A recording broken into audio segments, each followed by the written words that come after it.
Së pari,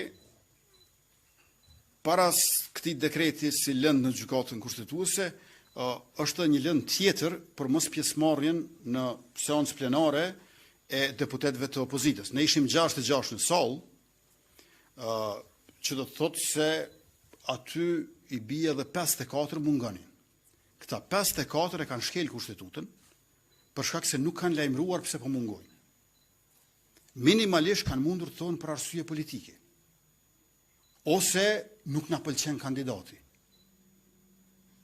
Do të ishte e kuptueshme të thonë për shkak se kemi problem kategorik, kardinal me Glau Konjufsën, ne nuk marrim pjesë.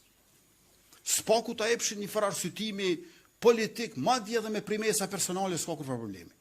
Por s'dan asnjë arsye. Kjo nuk është e mundshme kështu.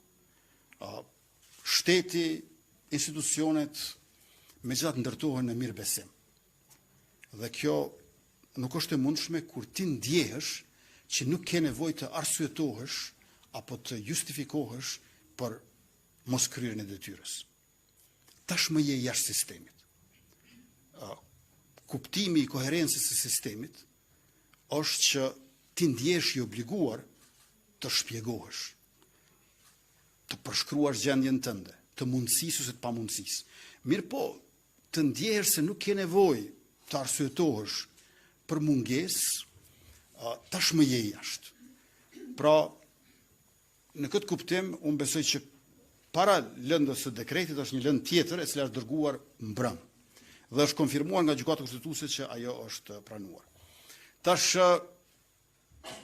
nëse zonja presidente nuk ka folur me emra, unë se di pse ju shkon juve mendja të kun. Sepse veçërisja dhe Xhernosi ishte në sallë, bashkë me Guxon dhe me minoritetet jo serbe. Vetëm një moment, do të thënë, nëse flasim për